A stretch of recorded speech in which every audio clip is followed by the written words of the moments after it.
Yes, good afternoon, ladies and gentlemen. On behalf of ASMA, short form of Adoption of Social Media in Academia, a leading community in academia, I, Chandan Anand, Vice President of InnoSub Group, welcome you all in today's important and exciting deliberation. Let me invite your attention for a minute. I feel extremely proud to brief you about our growing community in academia, ASMA.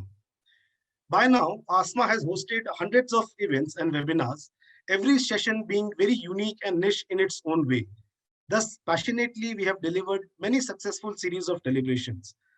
With 7 years of rich legacy, ASMA has grown with an outreach of over 1 lakh community members connecting academia, corporate, and government, comprising of 500 plus private universities, deemed universities, state and open universities, 20,000 higher education institutes, comprising of B schools, technical institutes, and skill training organizations, over 25,000 schools and preschools, edtech companies, and education startups.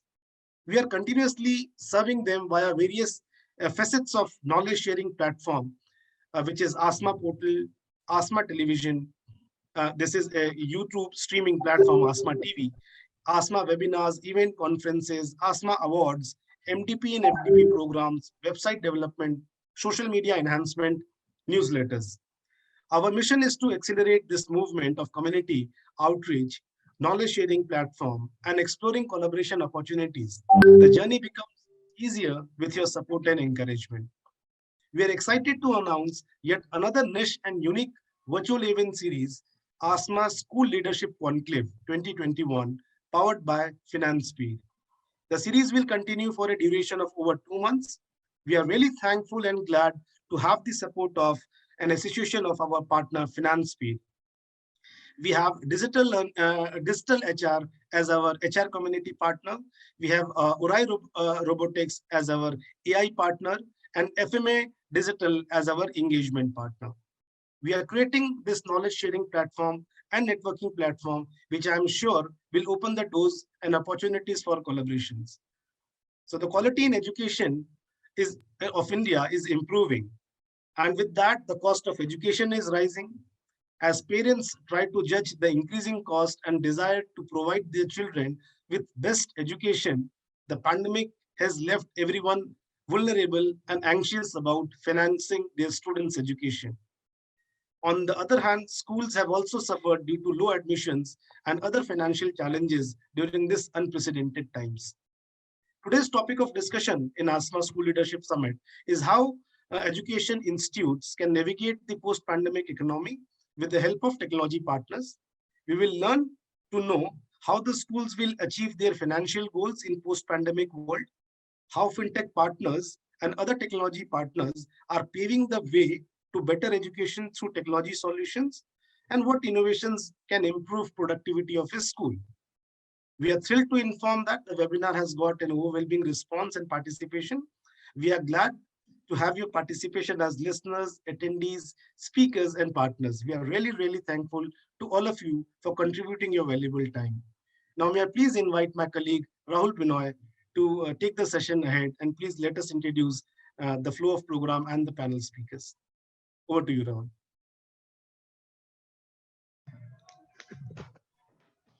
Yeah, hi, good afternoon, all my dear eminent speakers and my fellow audience. My name is Rahul Binoy, and I'm the event head representing ASMA. Before starting the panel, I'd like to introduce to Ms. Tejal Khawsi. She brings with over 10 years of experience in the education and finance sectors with leading brands, currently representing FinanceSphere, our supporter in this initiative. She'll be giving a short presentation to provide an industry standpoint on how partners like them are helping schools and institutions. Over to you, Tejal. Thank you so much. I hope I'm clearly audible on this meet, and I'm really glad to Yes. connect with you all. A few new faces, Yes. a few old faces that I've been introduced to earlier. So, a quick overview of what FinancePeer is trying to do here, not just as a technology partner, but also a partner in the journey through the institutions. And what exactly we bring on the table is something that I would like to discuss about today. The overview says that we are here to bridge the gap between where the child needs and deserves the education to where the institute has everything possible for the child's support, but the finances are something which are a critical part of the journey. So we bring one-stop solutions which bridge the gap between the educational fee financing segment as well as other elements whereby the child's development is taken care of. Say, for example, giving them free content with learning, giving them a financial freedom by giving them student cards instead of cash transactions, or say something like tracking of the student real time, whereby the parent doesn't need to worry how my child is if the child is in a remote location, and so on and so forth. So Finance Pure has a plethora of such tools available, and over the past few years, we have been able to garner relationships and associations with huge names and brands in the industry who have helped us to grow and understand the insights of what exactly should we do in a constructive phase as well. I'll just take you through the presentation right now if that's something that would help all of us to go ahead, or we could also go ahead with a short discussion after that, and I'm open to Q&A at the end of the session.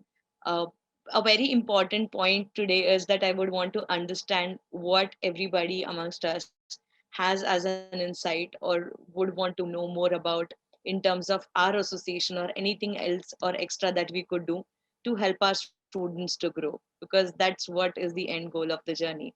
So I'll quickly present on my screen. uh, I hope you are able to see that. Yeah. Is that okay? Is it visible? Yes, Tejal, it's visible. You can make it a full screen and then you are good to go.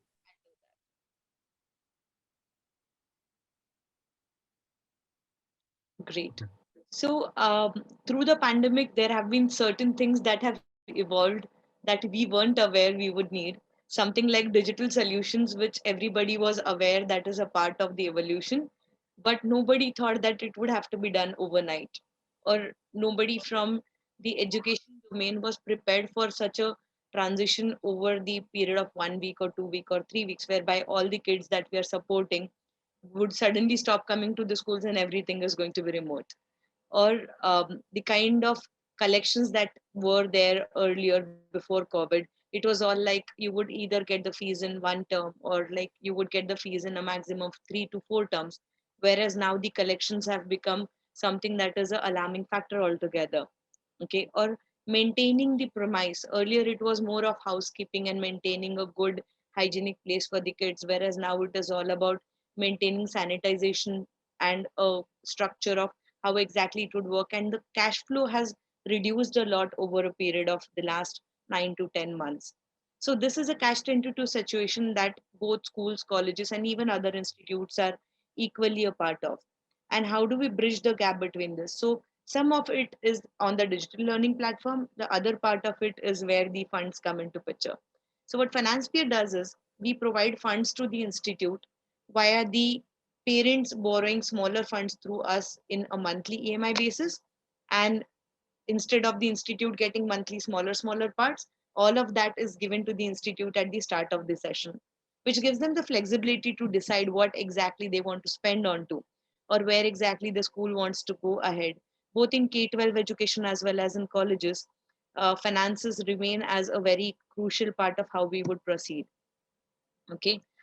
Along with that, we would also be providing the kids or the teachers with tools whereby there are training sessions for technology adaptation, or even for the teachers to be able to connect with the students better. We have our own ERP and stuff whereby uh, the teachers will get an easier platform to do tests and examinations and everything across, which is in directly something that is for both the ecosystem development. So it's not just the money that comes on the table, it's also everything else that is a part of the education ecosystem that we bring on the table. We partner with educational institutes and try to provide low cost or zero cost EMI to the parents, so that it's a win win for both the sides. The funds are collected at once, and even the parents don't feel burdened. So that's what I feel has been working beautifully for us with all the institutes that we've had.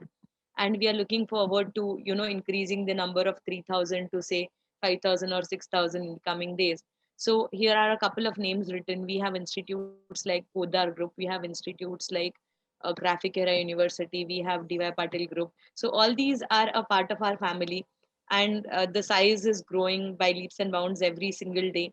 But we would look forward to more and more understanding of the problem areas that we have and try to figure out solutions for the same.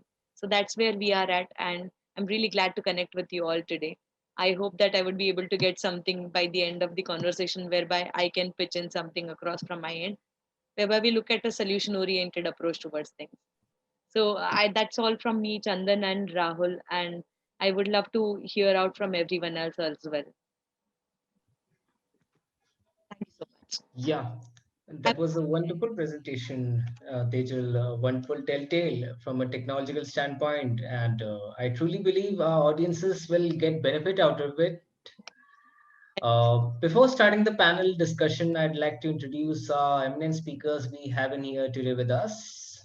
The first speaker I'd like to introduce is a passionate learner and educator who has over 25 years of transformative work in education. She has a PhD in English literature and is a certified program leader for Cambridge professional development qualifications for teachers and school leaders.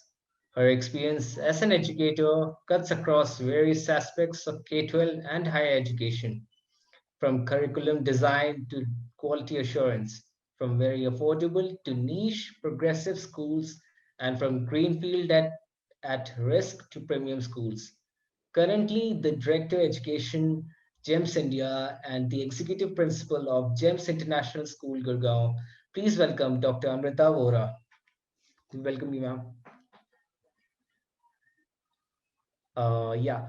Our next speaker brings over 18 years of experience in the education space, is an alumnus of IIM Lucknow, and represented India at the International Visitor Leadership Program to the USA. He is also a Rex Karmveer Global Education Change Champion Fellow 2019. He has served as the chair of CII Young Indians Hyderabad chapter and for 3 consecutive terms, and he was on the National Governing Council of CII Young Indians for Thought Leadership. Please welcome the CEO of Jain Group of Schools, Mr. Chandrasekhar DP. Our next speaker is a renowned Army veteran who has served in the Indian Army for about 4 decades. He is an economics graduate from Ferguson College, Pune. He also has 4 master's degrees, including an MPhil degree. In recognition of his special contribution, he has been awarded the highest Peacetime Distinguished Service Award in the Armed Forces, the Param Vishisht Seva Medal by the President of India. Please welcome Lieutenant General Surendra Kulkarni, Director of Mayo College, Ajmer. Our next speaker has been associated with imparting quality education for the last 14 years. He is a master's in management from the UK, an MSc Computer Science, along with a B.Ed, a diploma in entrepreneurship from USA, and is a Microsoft certified educator. He has utilized his knowledge and expertise in the educational transformation of the school and believes in keeping the students abreast with the demands of the 21st century. Please welcome the principal of Ajanta Public School, Gurugram, Mr. Vaibhav Kapoor. And finally, our next speaker is the customer success head at Finance Bureau. Once again, Ms. Tejal. Welcome. And moderator of the session is Vice President of InnoServe Group and ASMA, Mr. Chandan Anand. Over to Chandan, sir.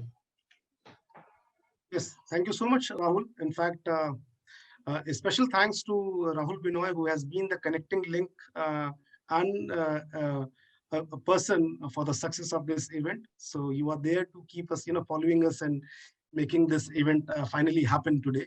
So thank you, Rahul. Thank you so much, Tejal and Finance Speed for supporting this cause in organizing this event. So there are many discussions nowadays been happening. There are many webinars which every now and then, every day we are experiencing. This we thought as one of his very niche kind of topic of discussion, that definitely finance becomes a very important and crucial aspect where there are so much of so much of guidelines which is coming, when to open, how to open, how to balance the teachers, the parents, the students queries, and once the schools will be finally open at every ends. So now let us, just discuss on the thematic topic of the discussion is that the pandemic and the subsequent lockdown put life at a standstill and majorly impacted our economy. Schools and parents alike have faced numerous challenges and financial difficulties. To help remedy this, many schools are turning up to the technology partners such as the fintech platforms for innovative solutions to navigate the challenges post-pandemic economy. Let me open this question to this panel over here. And to answer this question, may I please invite Lieutenant General Surendra Kulkarni, sir, Director, Mayo College. If I ask you a question, sir, how fintech tools the democratics of school education in India through easier financing? You representing one of the finest schools of India, and it is purely residential. What are your inputs to open the forum with that discussion, sir? Uh, yes, thank you for your question. The first thing is that we are a democratic country, but we are not a country of equality. That is a very important thing to remember. So at best, we can have an equitable system. We'll never have an equal system. So our biggest challenge in our country lies in bringing those who are out of the digital divide into the digital world, because fintech tools can only work well if those people are in the digital ecosystem. Now, whereas the reach of the internet is now almost all over the country, access to the internet is still seen to be a limited one, in as much as that if you want to do anything useful, you need a smartphone minimum, and of course then going upwards in the ladder of gadgets uh, to be able to leverage the technology for education. Now, the issue is that those who are better endowed can afford to have individualized access to the technology and finance. But when we reach out to the remote parts of the country or not so well to do parts of the country, we need to take a community viewpoint. We need to create community hubs around which a group of people can leverage the same device, the same technology, the same finance. So, like you have crowdfunding, you need to have crowd learning in those places. Uh, and therefore, to my mind, this year, for those who are slow to react and see the disruptions coming, this year's disruption has been so drastic that they have had no choice but to switch over to technology. And what is heartening is many of the state governments who were reluctant to support this movement have now reached out through the government school system, even through the postal system and other departments, to provide this kind of access, even through the public health system, to provide access to people at strange places. So you will find classes being held sometimes outside a temple, sometimes in the streets. But community learning is what is going to happen.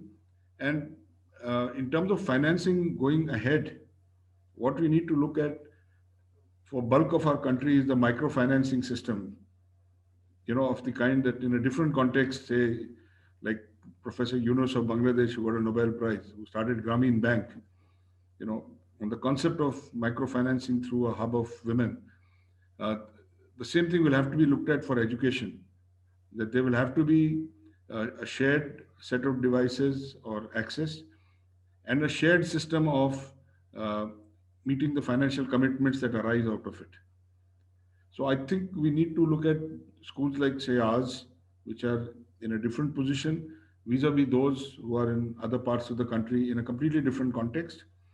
But what is the heartening part is that the content that we are being generated either by edtech companies or by people like us can easily be transferred all over the country with ease.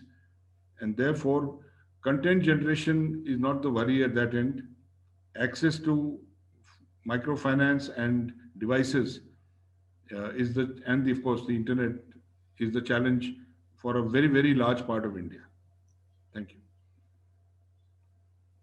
Lovely, sir. Well put, Lieutenant Colonel Surendra sir. You highlighted the important and pain aspects of not only the tier 1 cities, but also the tier 2 and tier 3 cities. So microfinancing is definitely, it is what needed, and digital divide is what we are, over here in this platform to understand the concern, and let us help the technology partners how we can, limit limit this. So thank you so much for your opening remarks, sir. Sorry to butt in. Can I just say one more thing here?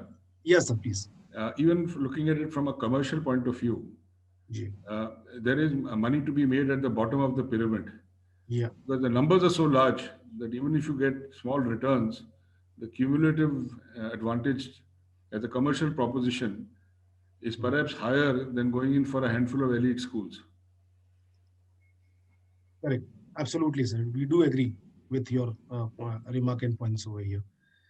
So with this, now, may I please like to invite Dr. Amrita Vora, the Director of Education, GEMS India.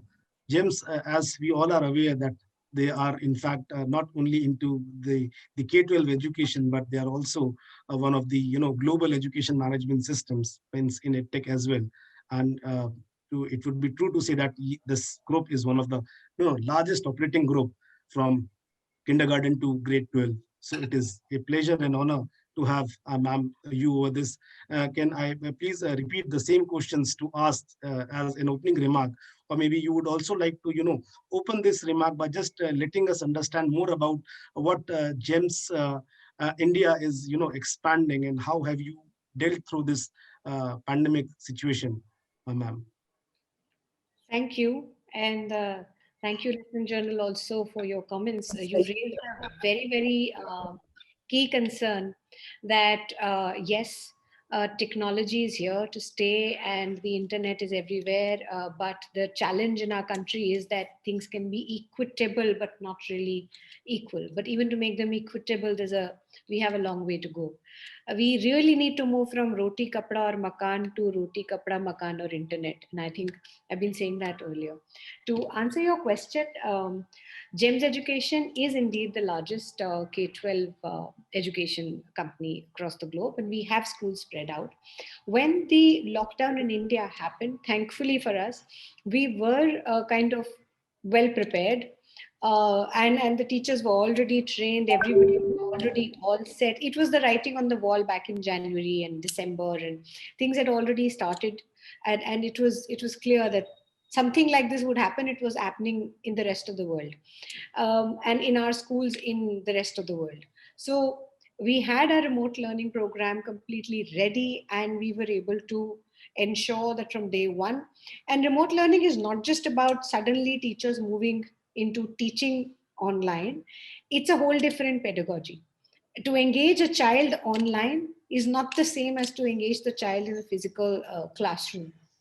You have to be the attention span is way lesser, and so the techniques, the ideas, the strategies completely differ, and lots of tools are required. And yes, technology came in really handy. We are a Microsoft Showcase school, and apart from that, Microsoft themselves actually invited us to showcase, in fact, in their summit, how we, despite this scenario, were able to do proper student-led conferences. See, it's important not to see children as a collection of percentages. Everybody is learning, everybody is growing. We are learners first and then educators. And I think it's also been a wonderful opportunity. While it's been a very painful experience for all of us in so many ways, and we all want to see the children back in school. We are all eager to that, for that to happen. But we also know that what wasn't probably possible in physical classrooms became possible in multiple ways in the virtual classrooms. We had over 130 student exchange programs which suddenly became possible.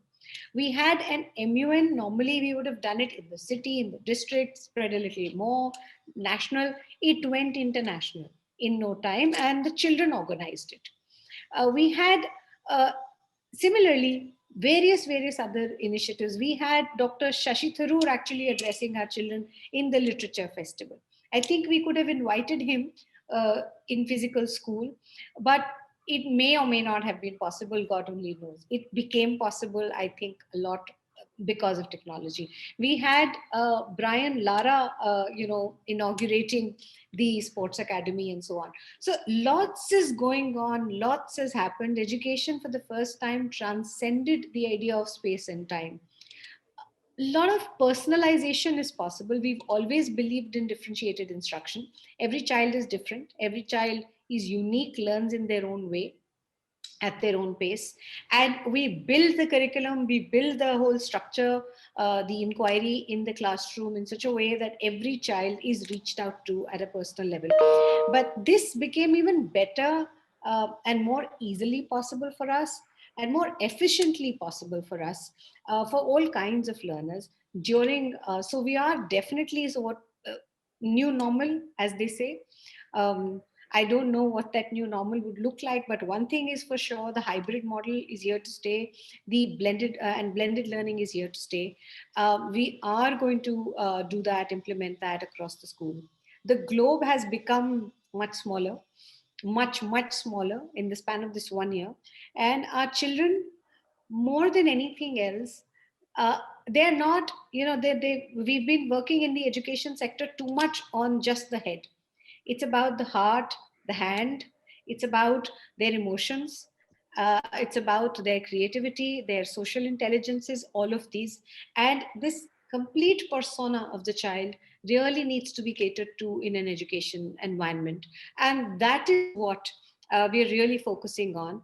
And we're really bringing in an emotional literacy curriculum, alongside innovation and all the other things that technology, and interestingly, technology even comes in handy with a lot of these things. So here we are. Over to the others. Yes, yes. Thank you so much, ma'am, for enlightening us and telling us how GEMS school has been transforming their businesses and the way of operations, and how you have been doing this. Many people, they do follow the organizations like you because they need to see and replicate what GEMS has been doing. If it is a success for them, why not? Why can't it be for us? So thank you so much for enlightening us over this. Now, please put the same questions to Mr. Chandrasekhar, VP. Sir, you are representing such a finest group of educations in India. It's not only from KG, but it's from KG to PG, if I say that. Your presence in more than 7 states of the country, from school education to higher education. How do you find the fintech tools helping the democratize maybe the school, if I ask the question, with and higher education as well in India through an easy financing, sir? Can you please put some light on it? Thank you very much, Mr. Chandan, and good afternoon to all my fellow panelists here. I do agree with all these thoughts and comments which are made about the changing face of education in the country and across the world. And as we all realize and recognize that 2020 has been a watershed year for education sector, because we can easily say now that whatever used to happen in the good old days, we can call it under pre-COVID, and whatever will happen future, we can kind of mark a distinction and say that it is post-COVID world. As Dr. Amrita rightly said, although all of us are, or rather none of us are quite clear about what the new normal is going to be, but we know for a fact that newness is going to be engraved and part of the life as far as the schools, colleges, and institutions are concerned. Now, with that kind of introductory statement, let me quickly move into the question. Now, if you look at India, I agree with Lieutenant General Surendra that it is not about trying to make it a democratic approach, but it is all about making it a equity-based approach. But even there, if you look at it, uh, in my personal opinion, demonetization made a major dent to the way educational institutions were run and managed. Now, I don't want to name any institution, but I know for a fact that many institutions were believing in the cash based economy. And when I say that, I am talking about the fee collection, talking about a non uniform way of implementing the fee mandate across the board. But with demonetization, the one thing which happened was it gave a very loud and strong signal to a lot of educators and educational entrepreneurs that cash is not going to stay in the system for long. And I think if you look in the context of COVID, demonetization was a preparatory test for all educational institutions to move from the cash based collection system to online. I know for a fact that some of my own friends who run educational institutions were creating payment gateways on their websites, trying to connect their bank accounts. And I think that was a welcome change because it was adding convenience to a lot of them. It was adding equity to a lot of them because, see, with systems, the best advantage is it can create equity to all the stakeholders.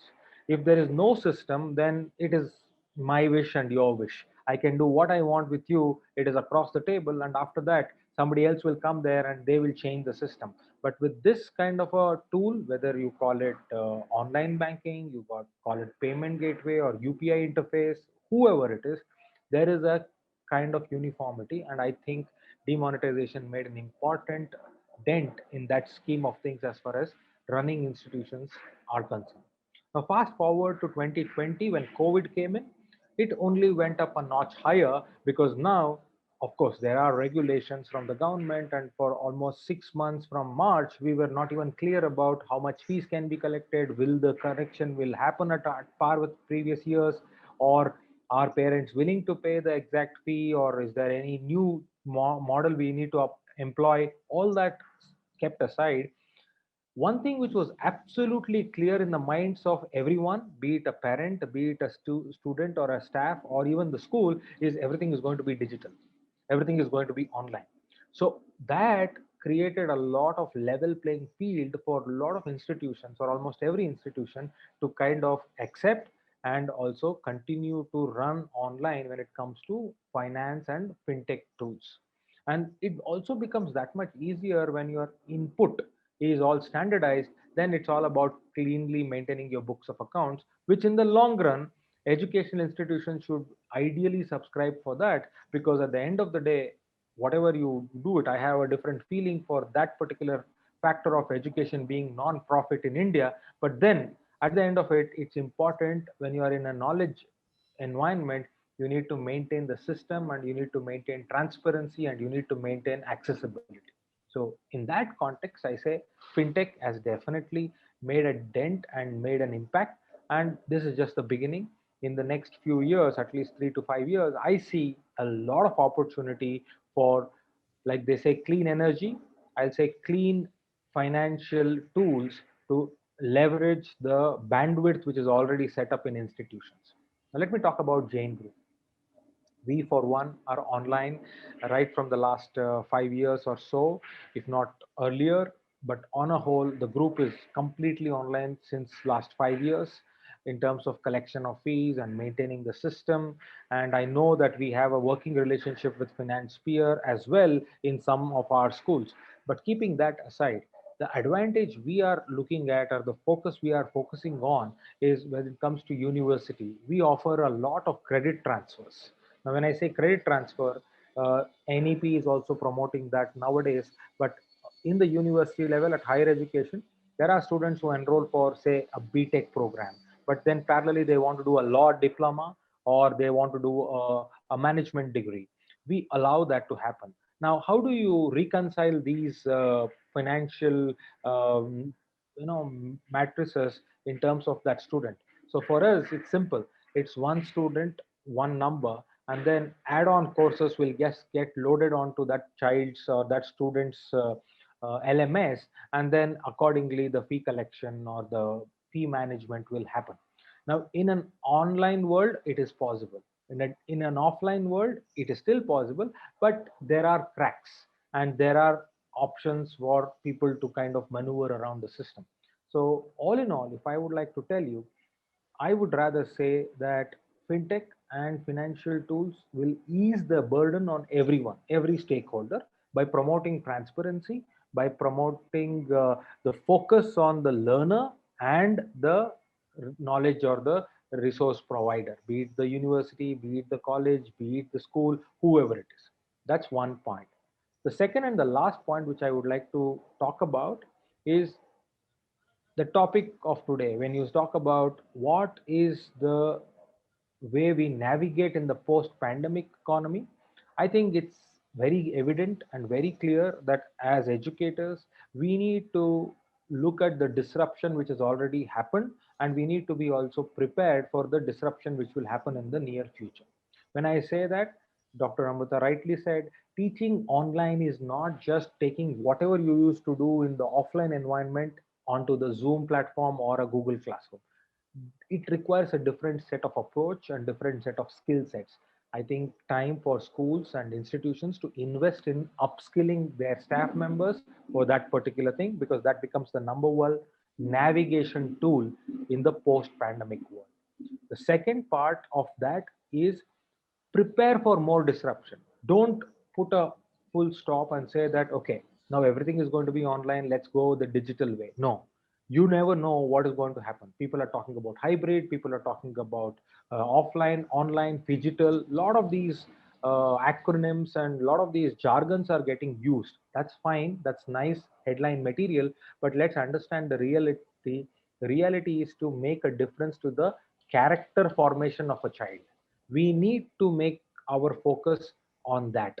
In the new normal, I think the best schools or best institutions are those who will not lose focus on their fundamental promise, which is to make the child's character better so that the child is a great citizen of this particular nation or any particular country. So citizenship, character formation becomes very important, and we cannot afford to take our eye from that goal. Thank you. Great, sir.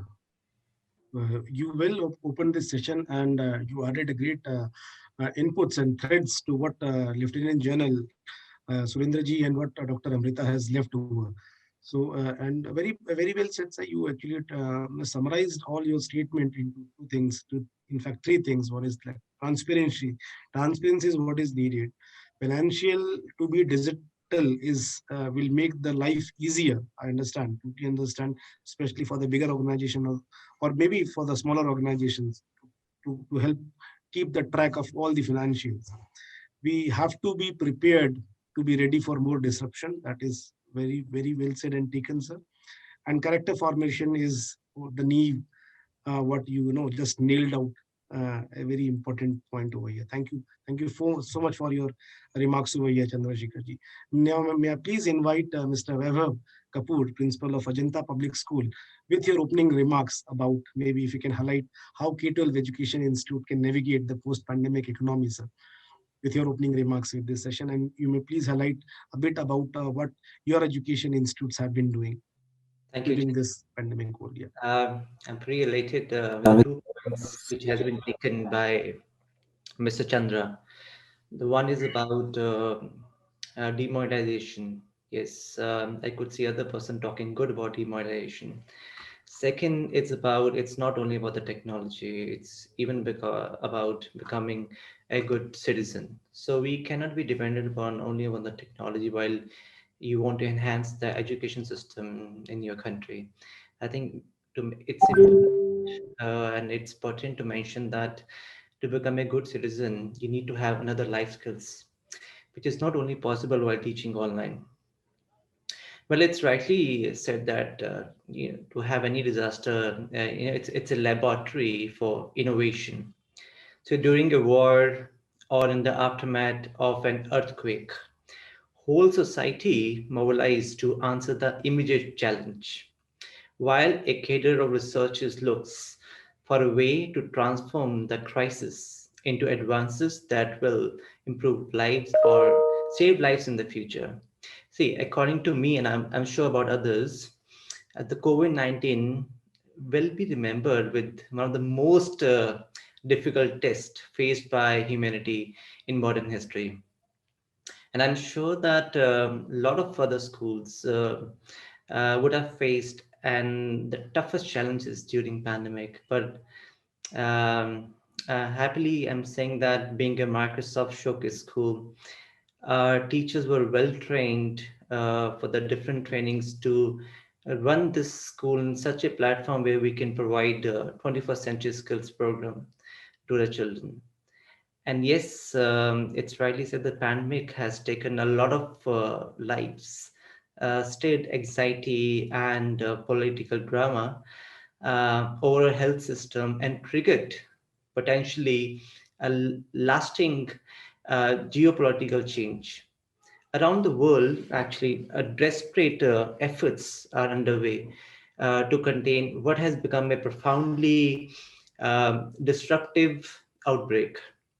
While countries are at different points in their COVID-19, personally, I was reading that almost 1.2 billion children in 186 countries have been derived for such kind of education, I think, which will make a mark in the coming future. So to improvise this kind of education system, I think, and to avoid such kind of economic disruption, fintech will really play a pivotal role.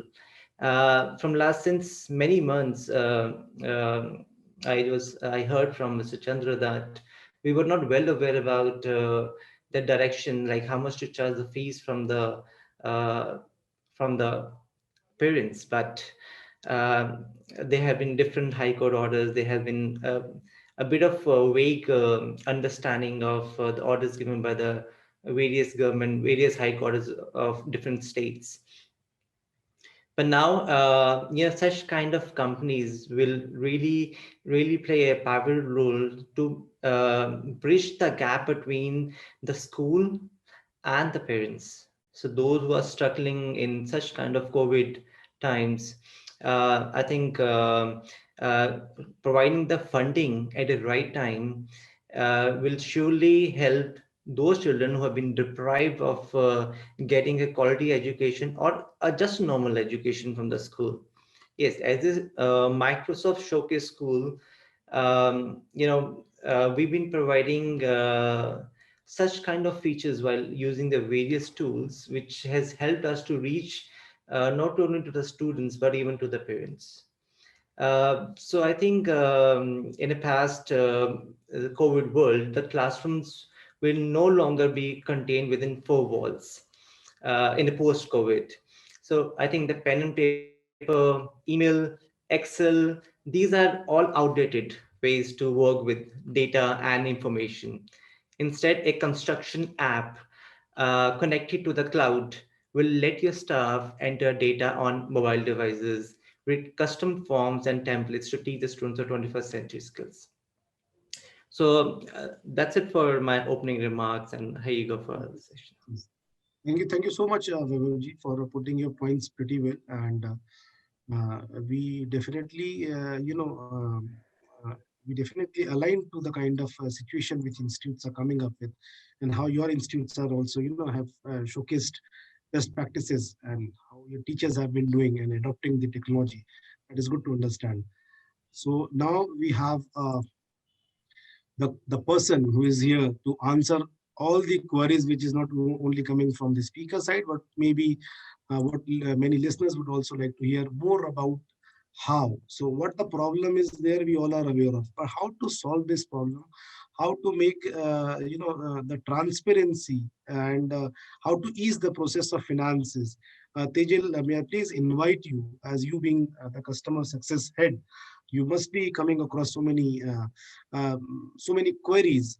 So if one is looking for maybe a company to be a technology partner, so that means uh, we have to be very transparent, very open to you with all our queries, what we are facing in terms of the technology challenges, in terms of infrastructure development, in terms of if any fee getting delayed, or how can you support a parent or a student by balancing their educational financing. If you can please highlight those challenges and how finance peer try to solve those queries. Tejal, over to you. Sure. Thank you so much for the opportunity. I got a bit of a lag in the conversation. So just help me understand. The question was that how can finance peer help the parents or students to solve for their financial woes right now, and where And even institutes, even and schools. wherever our institutes are, how can we help them to bridge the gap? Absolutely. Yeah. So, as rightfully said by a couple of our speakers, yes, there is a huge gap right now. Yes, there are various challenges that we are facing, and such insights help us to understand where each one of us has a standpoint of our own.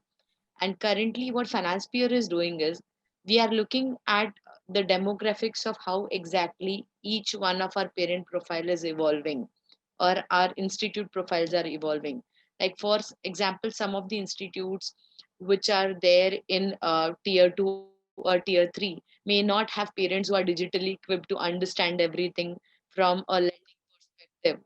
So we have deployed people on ground to help them to handhold and to take them through the education cycle of how this particular tool is going to help them, versus people who are in the city or more on the technology, and we help them via a complete telephonic conversation or stuff. Okay. For example, our institutes that are looking at collections at the start of the journey, we have various modules in which they can go ahead with a single tranche or double tranche product, whereby they don't need to take much of a hit on the interest part. And simultaneously, even the parent gets a longer tenure of repayment. So our effort is such that the parent doesn't have to take a huge hit on a monthly basis, which becomes a simpler proposition. So people who have had a salary cut or have had a change of their jobs, we also consider such situations, and we make sure that each one of us who comes to us uh, gets something in return when they come to us. So it's not just on the financial end. For example, we had a couple of parents. I deal with the region of rest of Maharashtra, which is excluding Mumbai and the Goa region. So pertaining to this region, I would say that rural parts of Maharashtra, tier two cities or tier three cities, are places whereby people don't even use net banking, or they don't even know what exactly it means to give somebody the OTP. So the education cycle in that space itself is very difficult, or to bridge that gap is also very difficult. So we've crafted our product such that nobody feels inhibitant of what exactly we are doing. We believe in complete transparency so that people can see more and more collections, because for our institutes to get more and more output from us, we try to get them to collect as much as they can do on their own, and for the rest of the whole set of bucket, we have various products whereby we can give them the funds for all the students whosoever apply through us, and each parent can get a solution whereby there is a monthly payment facility. Okay, so it's an amalgamation of both the things according to the requirements of every institute. And the institutes that have partnered with us, as Mr. Chandrasekhar said, uh, they are a huge list of them, and I believe that they are happy to be with us. That's what they've been saying. So I believe that we would be able to create an impact with more institutes. As much as what Mr. Webhav Kapoor mentioned, that there has to be a cloud space whereby everything can be collated, and it just needs to be available somewhere as a repository. So FinancePeer would be very, very happy to announce something on the same lines soon enough. We are already doing something on those lines. So these are the pointers on which we are already working. It's not just about financial independence, but it's about the ecosystem being supplemented through each and everything that is needed. We are also looking into teacher training programs whereby a lot of our teachers are equipped with one sort of understanding and not the other. Like teachers who have been into the ecosystem for 30, 35 years, and suddenly a Zoom call class becomes a difficult thing, right? I mean, if you tell a 2-year-old to use a mobile phone, now they learn very quickly as compared to how my parents probably would adapt to technology. So we need to be able to understand the difficulties each one of us has and sort for them. So that's where we are looking at ourselves to be. And we are here to solve for the major gray areas, bring them to the white rather than to push them to the black. So I think that's where we see ourselves. I hope I could get your question right. Yes, yes, There was yes, Tejal. Yes, Tejal. Yeah. So very well said. Like it is, in fact, a very commendable and a very welcoming task where you are saying proudly that you have been serving 4 lakh students with a reach of 40 cities. So that I understand, and that includes tier 1, tier 2, tier 3 cities. So every city, every person is having its own challenges, and that is how you are helping out to bridge this gap. And more transparent you become, the more interest you get, and the wider spread of finance peer, not only in terms of technology, but mouth also. Mouth to mouth publicity has been, is more advisable, and it is more So been close.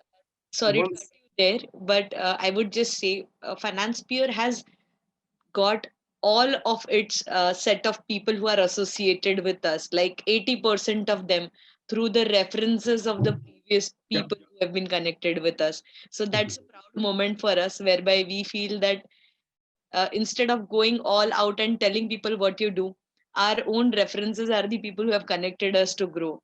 So we are very Yes, thankful to everyone as well. That's how I think we'll grow stronger. yes, Nidhi, sure. Thank you so much. Yeah.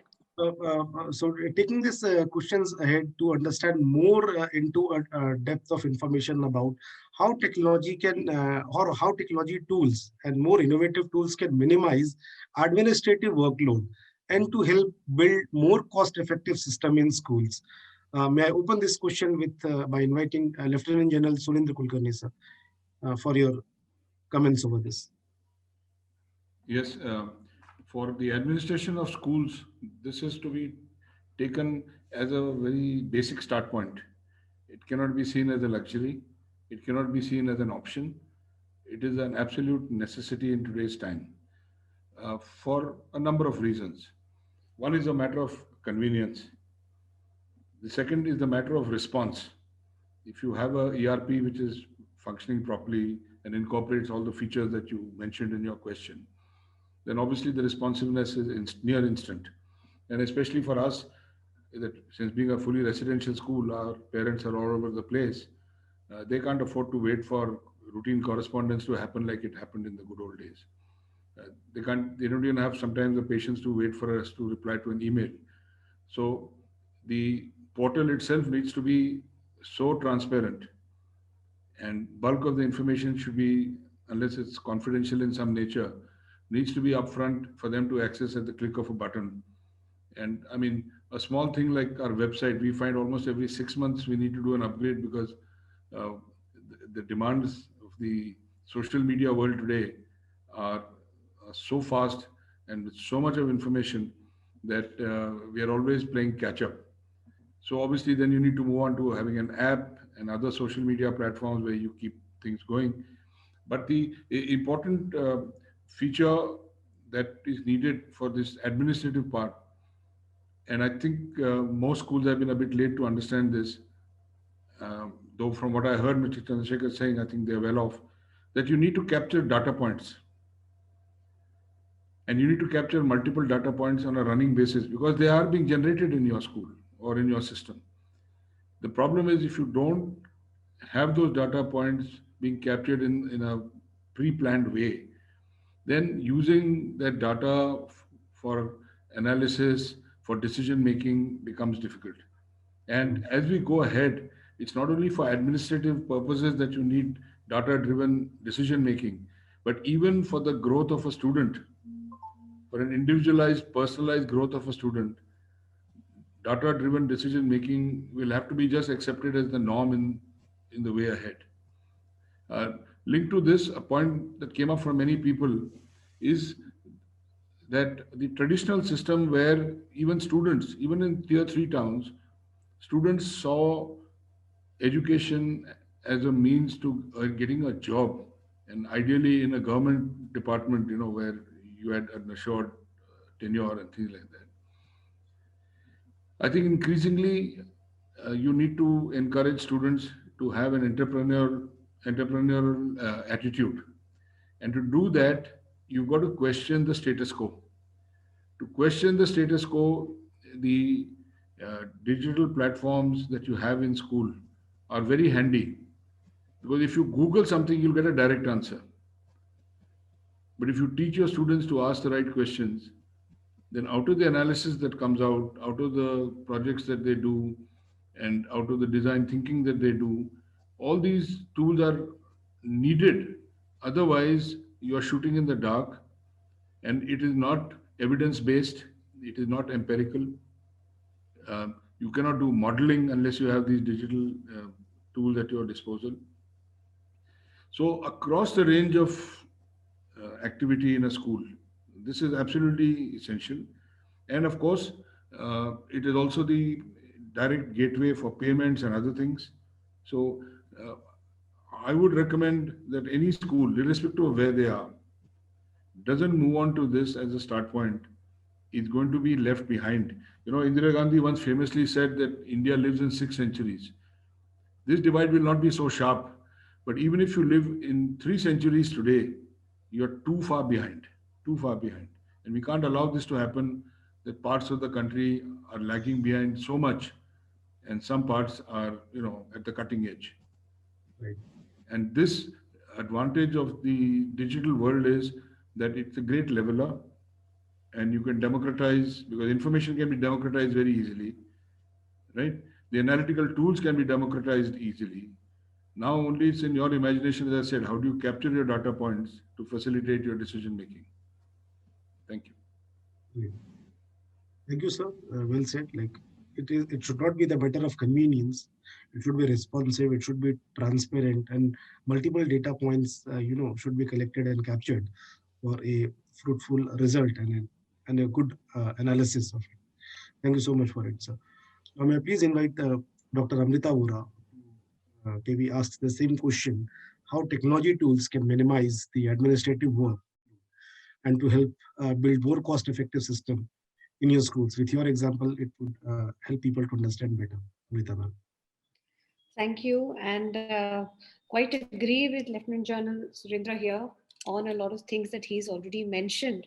That, for administration, technology is no longer an add on, it's become a necessity. We're already in that, as he put it, we are always playing catch up.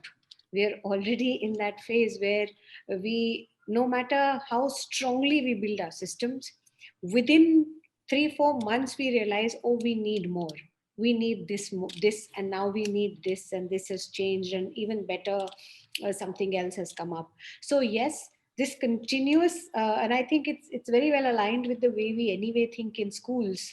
As educators, we all do think like that, mostly, that there's no finish line. There's nothing as good can be. You're always, perfection is a mirage that you're always chasing, and that's the beauty of it, and that's the fun is in the journey. So while the ERP systems are very, very critical to any school today, and most forward-looking schools are using them, we have to understand that for parents, between parent and school, communication is the most key aspect. Any parent wants to know what's happening with my child in the school. Well, this remote learning space changed it to an extent. The classroom really became something that was part of the parents' living room now. But for the first time. But then otherwise, we all have heard mothers ask a child when they are back home, what happened in the school today? Almanac dikhao, notebook dikhao, isme kya hua, usme kya hua. Now, अरे कुछ लिखा नहीं है, वो आज कुछ कराया नहीं टीचर ने. That has been the way, very often things have been assumed about school. So communication has to be seamless. That's why we at GEMS call it our 3-a-day approach for parents: talk, share, and encourage. And we have these talk, share, and encourage stickers. Now, of course, we also have the virtual version of the same thing, where teachers do share talking points and ideas, and it basically helps the child and the parent connect better. So we are playing a very, very key role, not just when the child is in school, but the school does have its own role to play, even when in the child's whole personality, whole life, and even in the family milieu. Parents are working, they don't have time, and expecting them to just be always on the email and be always up and ready with it may not help. So the communication goes on the portal, it is on the email. Teachers also ensure that personally they send. Then there are parent groups wherein the Spock parent always sends, and there are WhatsApp is a very handy tool also these days, and so on. And there are care calls that teachers make. So all of this put together actually works well for a parent today, for a parent to be aware and for that relationship, that bond to become really, really strong as it should be. The other thing which really, really is supported by technology and is a must, is data analysis. Uh, anything and everything that we are doing, be it in the administration of the school, be it in the everyday teaching and learning procedures at the school, data really is a huge factor, and analyzing that and knowing that, and regularly keeping and maintaining that is really important for any school. So we need data. A teacher needs real clear data on what worked and what didn't work. In this is the strategy I tried and I implemented, and what really happened around it. That data, and then the ability to understand and use that data for the right things ahead. That's really key.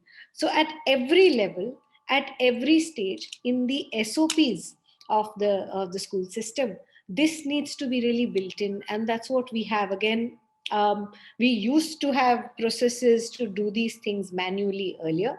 Some are still there, but most of it has become much easier with technology, because it's easier to capture and it's easier to put it together and analysis, and there are so many tools available. Another place where it becomes very, very handy and good is personalizing. Certain children need certain things, and personalized interventions, these become much easier when you have the right data and you link up the interventions to that data and ensure that it's done in accordance. So that is where I've really seen technology support us in beautiful ways. Thank you. Yes, Amrita ma'am. Thank you so much for putting this to understand it in so easy language. So, and definitely personalizing is the one thing which is very important. Data analysis, as again you stated after Surendraji also, that data analysis and data management is what is required more. So thank you so much for that remarks. May I please, put the same question to Chandrasekhar DPG. How is this technology helping minimize the administrative work? And when it comes to an administrative work, do we have a separate a team for it? And again, if a team is there to use this technology, a training is required, so again an investment into it. How is your group going ahead with this solutions? Yeah, I mean, I agree with all the points which are already shared about running schools, and technology is no more a luxury, it's a necessity. In fact, it is assumed that when you start a school or when you are setting up an institution, you kind of run all the systems, whether it is finance, whether it is HR, whether it is marketing, whether it is academic management, whether it is kind of MIS, the information systems which you need from the data pool. All of that will start off from the ERP, and then you keep on scaffolding it to the next level. But the question which you are talking about is it making life easy of people? And when you scale it up, how is it really working? I would rather take it up at two different dimensions. The one dimension is, of course, technology is here to stay, and technology is definitely an enabler. So there's no doubts or second thoughts about it. But look at it from different perspectives, because we know that in our country, out of the 225 lakh schools what we have across, there are different schools coming from different corners of the country in different sizes and different shapes and different formats. Now, if you look at it saying, okay, I will use ERP as a standard thumb rule, I would say that that is not going to work for every school. But we need to look at it by breaking it up from the perspective of the people who actually use the technology. Now, the common mistake what happens in organizations, in my personal experience, is the management has a broad overview of the technological tool, and they kind of thirst it upon the people at the next level, and then it's kind of, they get them trained and they tell them you make use of it. Now what is happening is it is a top down approach. Instead, I would rather recommend a bottoms up approach. Look at what is the challenge at the ground zero. For example, now in my school we had an issue with question paper creation.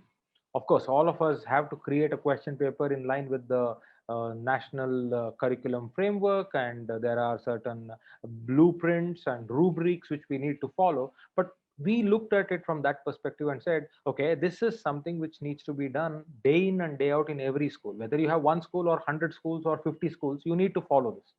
Now, we went into the math of what is the number of man minutes or man hours we are spending on this same thing, and some of the work is repetitive in nature.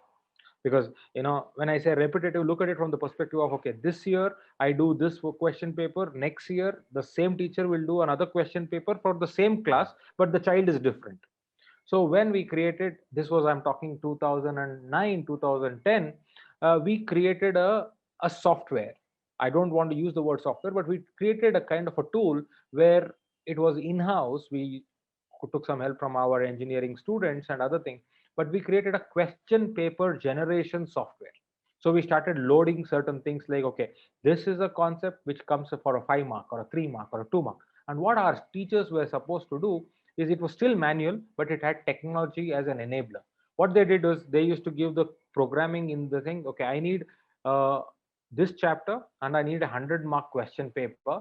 Now the system is going to pull out questions from the same chapter so that the child is well versed with that chapter, and then the question papers were ready. Now, why am I giving you this example is, look at it from the bottoms up. Technology is definitely an enabler, no doubt about it. But for whom? You need to make the life of your teacher, the student, and that admin staff easier so that your life becomes easy. You just can't think from the perspective of, okay, every school is following some new software, I want to use it so that I'll become a school in line or at par with other top schools in the country or in the world. No. Look at it from this perspective, where your practitioners feel that they are empowered. And there, if you want to invest technology, if you want to bring in new technology, please do it. The advantage of this is not only that the technology is going to evolve and stay in the school, but your training cost will come down gradually. Let me explain. If I want to use something which is going to benefit me at the ground level, I don't need special effort from you to be training me. I will learn on my own. So let's go back. Did anybody teach us to learn email? Did anybody teach us to learn Facebook? Did anybody teach us to learn sharing things on WhatsApp? No, because we knew that that is a convenience for us.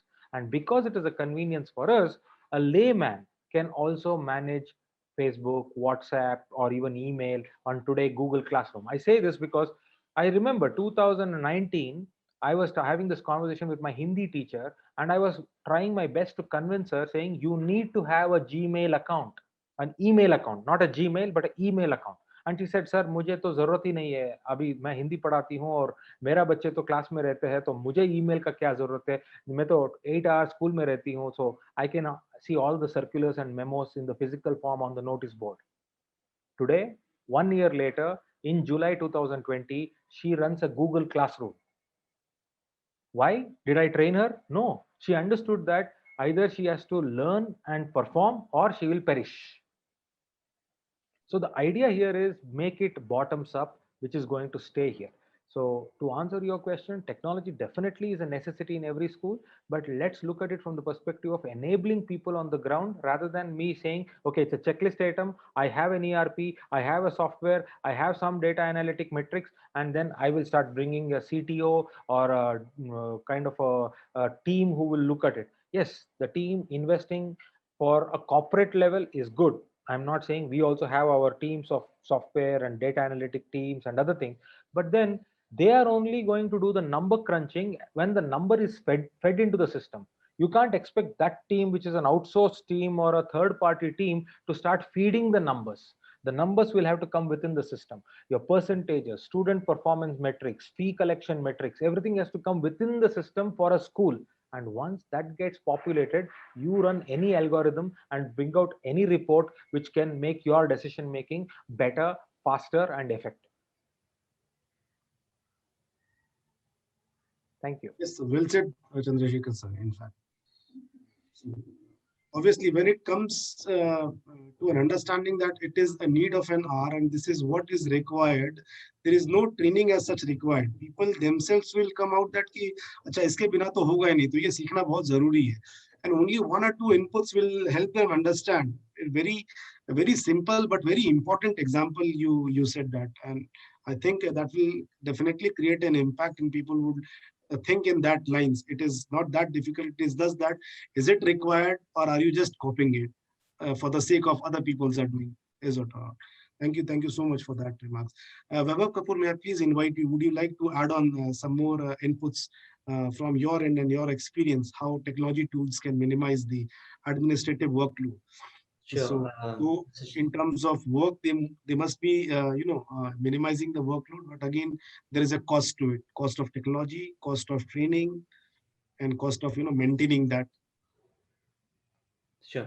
Your comments. Mr. Chandan, I have a very different perception on one point that it has been talked about, that technology is a luxury segment or it's a necessity. And I've seen speakers talking about more about its necessity. But, everywhere when you have to inculcate the technology into the system, you talk about having a Wi-Fi school, you talk about Wi-Fi campus, you talk about license cost in containing an ERP, you talk about every model being reconstructed into digitalized system. So there's a cost involved in this, and I am sure that the parents, those have a good pay cut or they don't have a very good income, can afford such kind of school, because any school who is going for such kind of cost will have to have a good fee structure. Otherwise, they cannot afford such kind of system. Just an example, if I'm having a lease line of 100 MBBS in a school, you need to pay for that. We are not being given any kind of concession being non-profit institutions.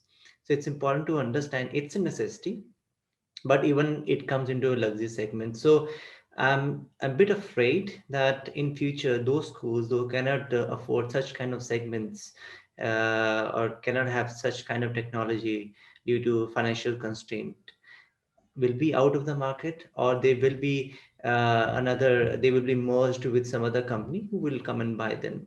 So I think I have a different perception on this. So I think somewhere down the line the government needs to think a lot and to boost up the education system in our country, not only for the government sector, but I think they should need to work on the private sector too. Secondly, I feel again I'm saying that we cannot be totally dependent upon the technology. With the technology can just be an aid of teaching. Finally, you need a very good educator to teach any kind of concepts. Um I was just looking at one of the news by one of the school that they have introduced robots, and that has become again assistance to a teacher. So it means that the technology can never replace an educator. So, and I think 82% of the people I've researched that they think that combining technology with the traditional resources and teaching methods is the most likely trend you will see in the next 10 years. No doubt, if the pandemic continues, there will be more increase in the remote learning and teaching. But yes, this is the best dimensions where we can think about it. So rest about, I think we should be more concerned because we're putting a lot of emphasis on technology, but technology even will bring the cyber concerns.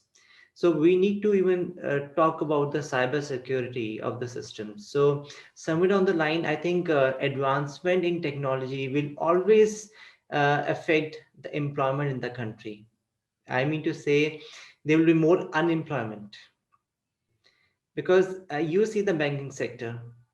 Once there have been more computers, um, you know, you can see that there has been less number ratio of the employees working in those institutions and organizations. Same goes, I was listening to Mr. Chandra, and he rightly said that we get in tuned with such kind of systems automatically, or maybe it could be any kind of applications. But it's important for us to understand that there are different segments, there are different ages of educators who are working in such organization. So I think somewhere around, if I have to teach my father today, he might take more time to understand those things than us, and maybe our next generation will be much more quicker than even than us. So I think there has been a generation gap, and the teachers, those who were teaching in some of the schools, could find some difficulty while getting transformed to remote learning. And yes, all thanks again. We are fortunate that we have such kind of technology partners like you, who are always ready to fund in such kind of crisis. And even the Microsoft being a showcase school, that we have we could focus on more about continuous evaluation of the child by bringing some forms, and we could check the qualitative factors while determining the ability of the child. I think, though I'll say that technology will help us in future, but again, it cannot replace the educator. And of course, a continuous training methods or trainings are required for every educator to be a part of this learning.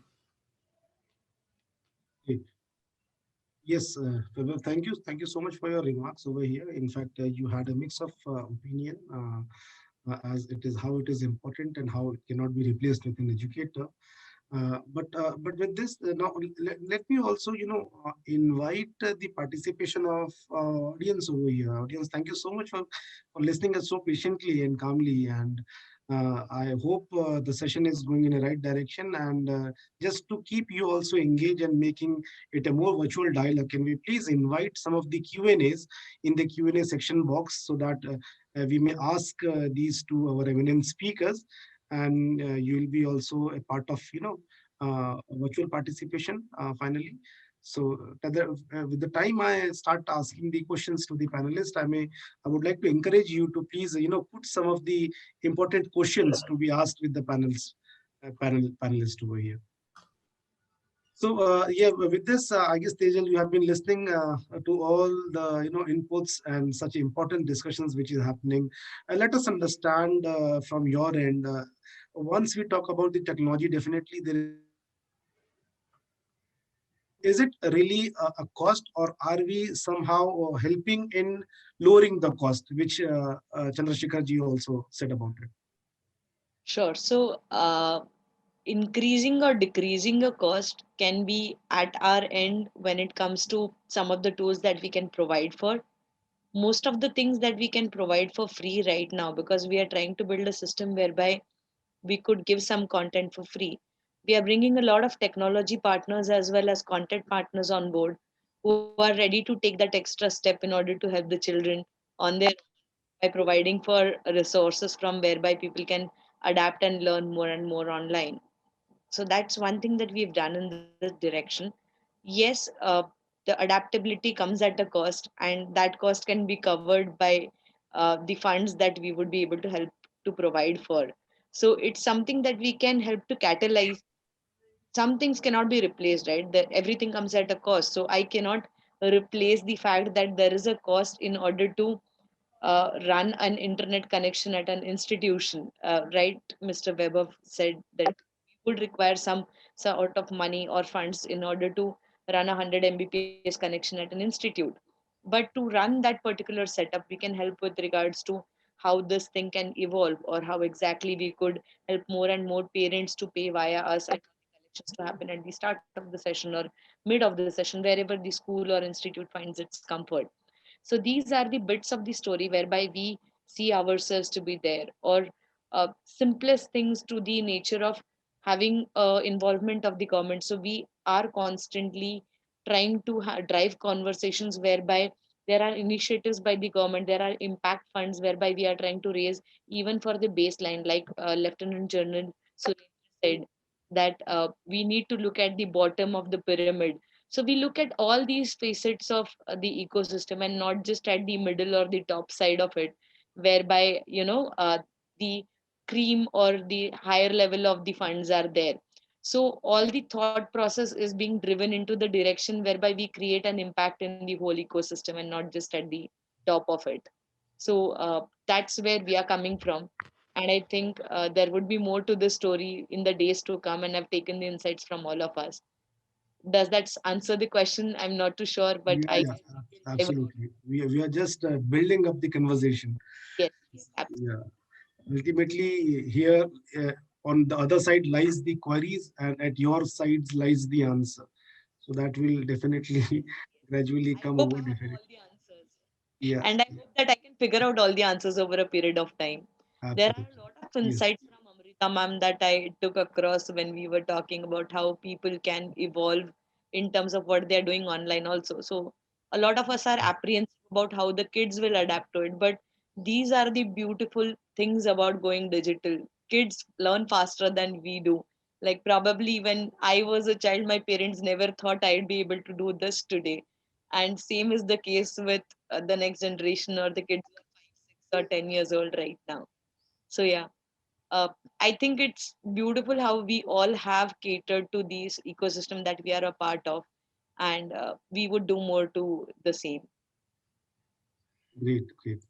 Thank So, you. yes, thank you so much.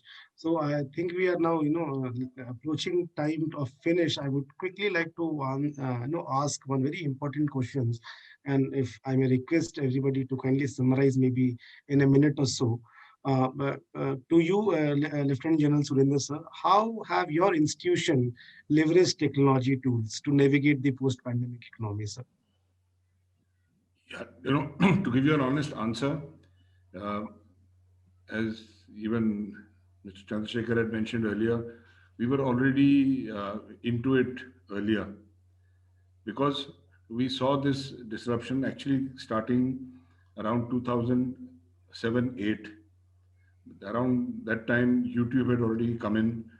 The financial markets had gone down, and that led to startups like Airbnb and Uber and all sorts of things coming up. So uh, the disruption by technology and the financial markets had already happened. So no one imagined the pandemic even in our wildest dreams. But the switch over to uh, having people fully trained, for example, everybody's talking about these Microsoft Showcase schools.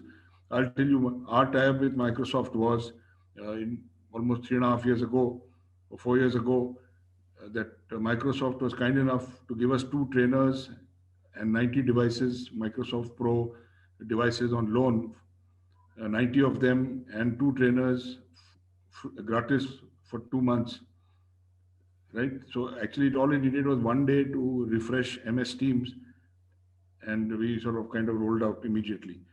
Hmm. So, yes, but what has happened is technology is not a substitute for pedagogy. So, where the change has really come about is that the pedagogy has got more and more sophisticated in delivery as this year has gone by. So, whereas technically the transition was smooth, in terms of student engagement and delivery, uh, almost every month there's an upward curve now. And well, as Dr. Vora had said, we will now go into the hybrid mode because students have just started returning. But the fact still remains that those who were not prepared had to first survive. It's like after having a disaster or a tsunami, your first worry is about survival. And a lot of people were thrilled even with the idea that they survived. And I think that is not the way forward looking institutions should look, whether they are educational institutions, whether they are financial institutions, technology institutions, anybody. We must look ahead, we must plan for potential disruptions. And what are those reasonable steps you can take to stay ahead of the loop? You can't plan for every disaster, but there are certain things you can do. I mean, you can put a fire extinguisher, not because you will have a fire in your house. So, our experience taught us that anticipation and adaptability go hand in hand. Otherwise, you are in reactive mode, and many of the people were actually in reactive mode, And merely because they use technology to transfer information by saying we uploaded a video or we sent something on WhatsApp is no substitute for saying that you are having an online learning system. So that is my view. We were fortunate with circumstances, but everyone wasn't. And I think this is a sharp lesson for everyone to take after this year. Thank you so much, sir. A quick remark from Dr. Amrita Vora. How has your institute leveraged the technology tools to navigate this disruption? Amrita, ma'am? So maybe some technical issue she has. Chandrasekhar sir, may I please invite you to answer the same questions? Yeah. So as I've already said in the previous question, so technology is definitely an integral part of the way we run our institutions. And the challenge or the focus personally for us has been trying to make technology an integral part of everybody's day-to-day operations. Now, when I say that, today we are living in this pandemic world where the physical interaction is very limited, and the ones who are very comfortable doing the interaction in today's times are those who were actually used to transfer files online, make those digital copies with them, Right. and try to engage with each other. Like I see, like for me, no two people are same. They are independent, they are individuals, and they are different.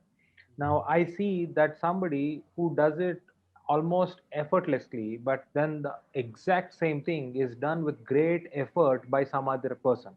So as a leader, as a person who is involved in the organization, my focus is on hand holding them and trying to make them as comfortable as the other person is, so that they know that they are on a level playing field. Today, Ms. Tejal mentioned it very clearly that ultimately we are trying to serve the child and look at it from the child's perspective. There is no confusion. Children are able to do things much faster, much better when it comes to technological tools. I mean, I was in class 5 and I was actually talking to them about my childhood, my story. This was 2018. And when I was sharing with them my story, in the course of conversation, I didn't even realize. I said that, I got my desktop computer when I was in grade 10. And it was a very serious story which I wanted to tell them about my childhood. And at that exact point, students started giggling, and I was kind of taken aback as to I'm telling them something from my personal life and children are taking it for granted. So I stopped my story and I asked them what happened, what is so funny about it. And then they said, sir, why are you joking? Who gets their computer at grade 10? We can't believe that you were born without a computer. I mean, because today children are born with gadgets. For we call them technology natives. But then imagine and empathize from the point of view of a teacher who, for her book is all about lesson plan diary. Her calendar is all about putting it on paper. Her textbook is all about putting those post-its and highlighting that and telling her important point. And suddenly children are saying, ma'am, why don't you send it to us? And why don't we make a concept book out of it and other thing? And the teacher has no clue. Although she can take a picture and even take a picture on WhatsApp and send it, it is not in a proper shape. The light is not on the right paragraph, all those things. So when I speak of technology, we are not looking at coding, we are not looking at writing programs, we are not looking, that is not required. There are in number of edtech companies who are there to make your job easier and they're trying to come monetize everything. We need to go down to the ground zero and try to empower the teacher so that they are very comfortable. And when I say this, I am completely aware that there are schools, even in this panel discussion, who are way ahead in the curve. Even we may be there, but then there are schools, including ours, who are lagging behind. So we need, as educators, we need to look at it at a holistic picture. We can't look at it at a silo and say, okay, A school is already there, so why should B school not be there? That's not going to happen. You need to make it local and we need to make it happen. So that's the whole idea. So that is my view in terms of what will be the technology and how will be the technology playing in the school and in the system. The Yes. last point which I want to make before I hand it over to you, Mr. Chandan, is when you say what are the technological innovations which will happen and this thing, I think the next big thing, in my personal opinion, which is already taking shape in a few developers which I'm talking to, is correcting the answer scripts using technology. Because today what's happening, you're looking at hybrid model of learning, digital, so children may not come to school, children may be at home, but they'll still attend your classes online through your cameras and Zoom or whatever. But then your assessments, your examinations is going to be in a different way. You may say I'll come up with multiple choice questions, you may say I'll come up with open book exams. It's all fine above 6th grade, above 7th grade, above 9th grade. But what happens to children who are in grade 1, grade 2, grade 3, grade 5? Handwriting, writing that concept in their own words is very, very important for them to grow. And that is the level of learning is measured.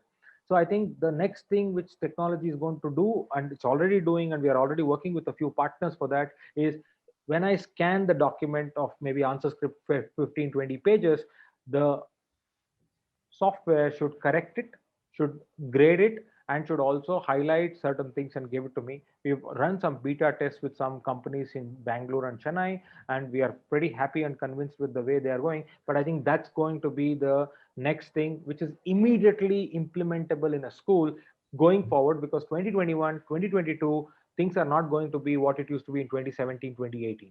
So this is one thing which I'm really, really thinking that is going to make a big change in terms of how learning happens inside the classroom and how grading happens. Thank you. Well said, Chandrasekhar. Thank you so much. So, may I please invite now Mr. Vaibhav Kapoor, a quick remark from your end, Vaibhav. How have your institute leveraged the technology tool to navigate this post-pandemic economy? See, I think the one pitfall in is thinking that technology can do everything. I feel that people need to learn academic subjects too, but they also need to learn to be people. And they need to learn compassion, generosity, how to work together, how to share the responsibilities, and right, and how to maintain the relationships. I think which is certainly a lifelong learning experience and topic. So how to become a citizen, I don't think you're not going to have an adaptive learning technology to teach that. So technology itself is proving correctly that one can learn from anywhere. They can earn from anywhere. But the stress on the education system caused by COVID-19 pandemic surely requires a new staffing, redesigns and supports. So we can transfer with the new demands with the right technological approach. And, with the help of technology, I think it has helped us to bring more inclusivity into the system with the tools like immersive reader, which we could not use without intuning the technology into the curriculum. Thank you. Yes, thank you. Thank you so much, Vaibhav sir, for your input over here. I can also see few Q&As. So let me, just formally please take Q&As because do are requested, and there are two important questions which I can see over here. Let me see if anybody can take it forward to answer it. One question been asked by Dr. Muhammad Akhtar. He's asking, what are the challenges and opportunities for utilizing data analytics or data technologies or ERPs in educational sectors in this pandemic? Could data analytics redesign education sectors? Please explain. Anybody would like to take this? Yeah, I'll take a shot at it. Yes, See, data analytics is not going to revolutionize the way you learn.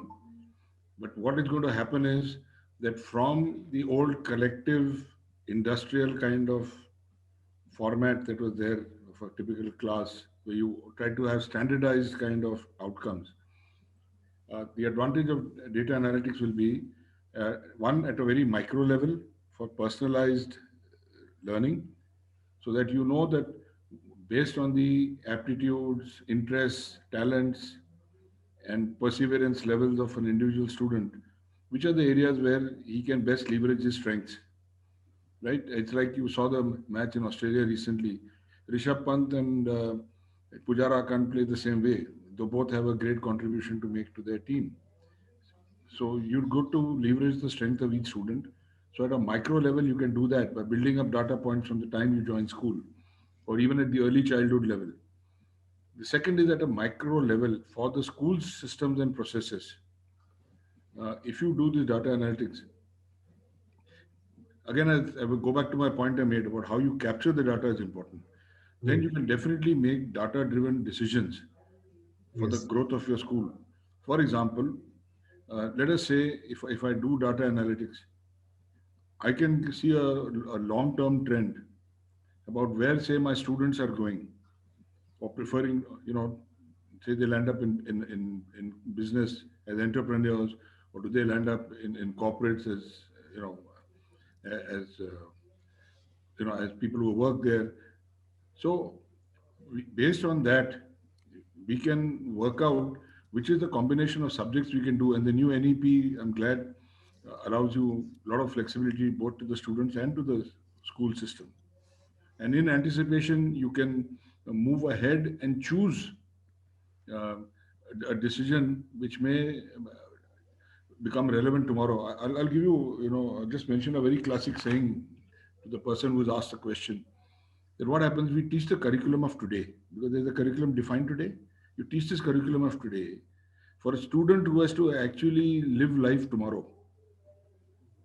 The curriculum can never catch up with day-to-day realities. It's always be behind the loop. And worse still, we teach the pedagogy of yesterday. So what happens is the data analytics will allow you to narrow down this loop. Right. And keep the loop tighter and tighter so that the gap between the curriculum, the world of tomorrow, and the pedagogy can be substantially narrowed at whole school level for a group of schools like Mr. Jain's schools. Right. Well said, sir. I hope this answers the question of Dr. Muhammad. There is one more question. R. Ghosh is asking what we do not have any metrics on how what is the right mix can be determined for investment in technology, human hiring cost, and training. So, what could you suggest should be the roadmap ahead? Tejal, would you like to take this question? What could be the right metrics on how the right mix can be determined for investment in technology, human hiring cost, and training?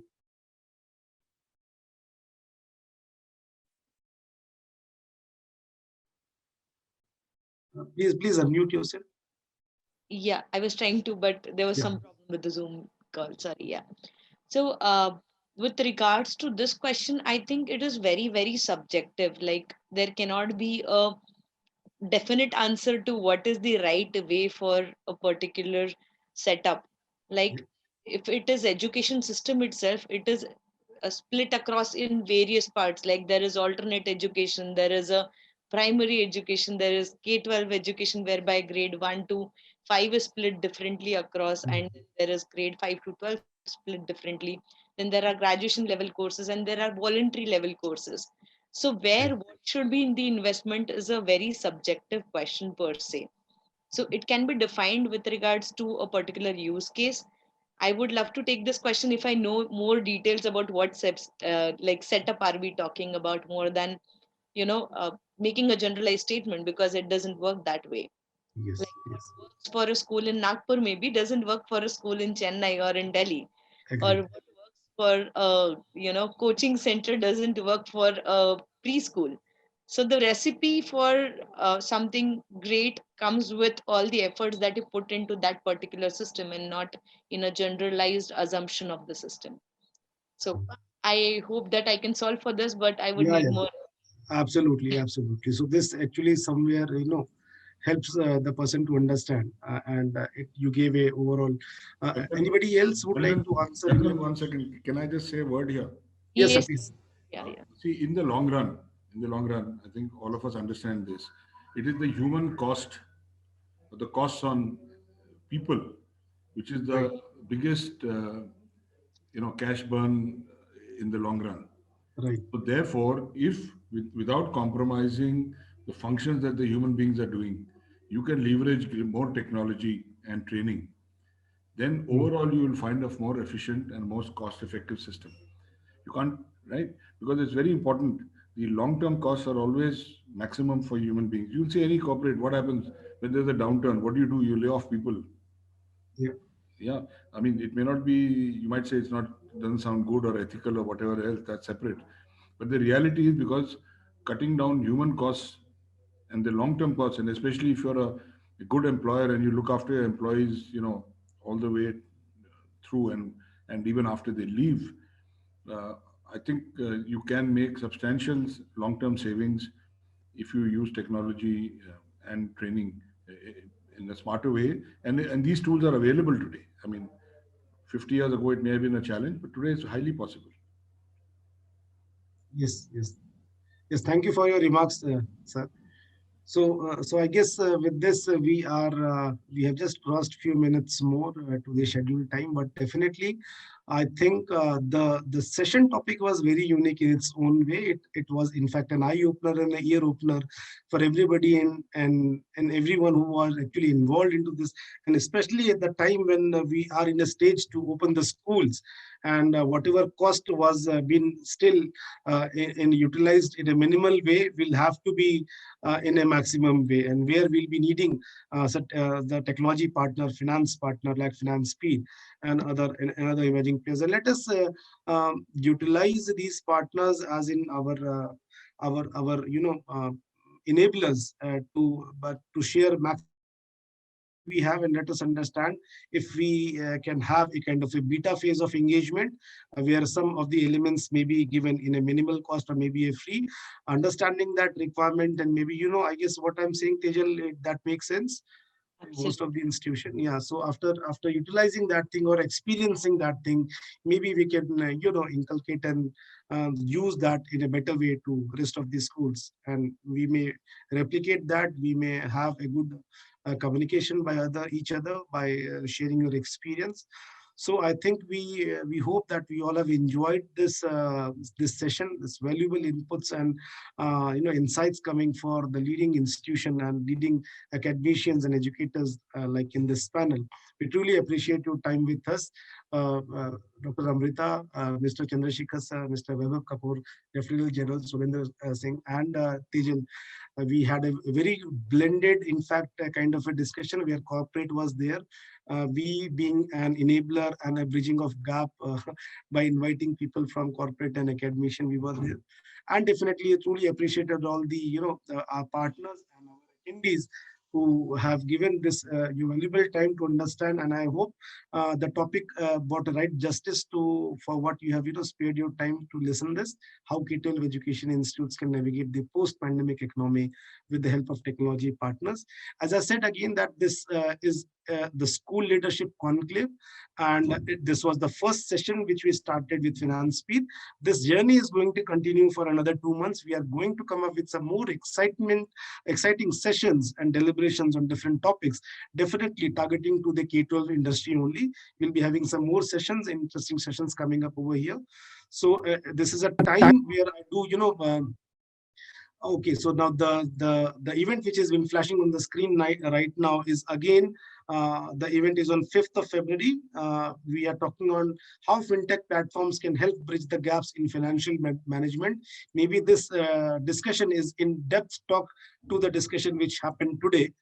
And in fact, before leaving, let me give my best wishes and to all the students who have been preparing for their board examinations. I understand the situation is not that easy.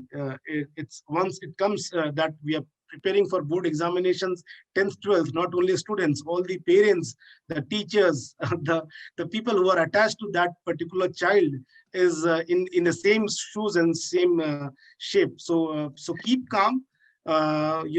Just think your teachers, your parents as your friends and enablers of education. I'm sure the board examination of this year is going to be little easier and not tough as what used to be when the schools were open. So be prepared for it. My best wishes to you. God is with you and we all are with you. So as the schools are opening, my best wishes, in fact, to all the school owners, their teaching staff, their non-teaching staff, my best wishes for your journey ahead. Let's embrace the technology. Let's be innovative, keep scaling, reskilling, stay safe, stay tuned. Namaste to everyone. Thank you so much.